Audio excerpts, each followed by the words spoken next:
பார்க்கையிலே subscribe உடனே பண்ணிடுங்க. அப்பத்தான் அனுப்புகிற வீடியோக்கள் தொடர்ந்து வரும்.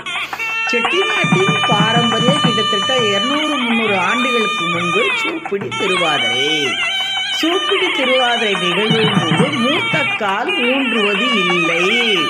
சூப்பிடியின் போது அரசாணி காலில் கோலமிட்டு அது பங்காளிகள் அனைவரும் சொந்தங்கள் அனைவரும் தம்பதியராக பாலூற்றி அதில் வாழை மரம் தண்டுடன் கிளை இழை இல்லாமல் நட்டு அதில் அம்பு போல் ஏற்றி பூணூல் போல் வெண்கலத்தில் ஊண்டி விளக்கு அடுக்கடுக்காக சூப்பிடி விளக்கை ஏற்றி அத்துணை பேர் விளக்கேற்றுவதும் அருமையான ஒரு நிகழ்வு.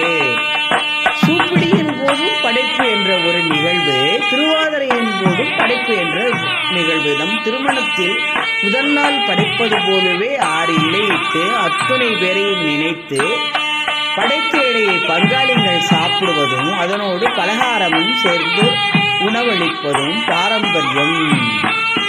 செட்டிநாட்டில் வெள்ளி செவ்வாய்க்குத்தான் பூ வைப்பார்கள். நல்ல நாள் பெரிய நாளில் அன்றுதான் பூவிலை அதிகமாக இருக்கும்.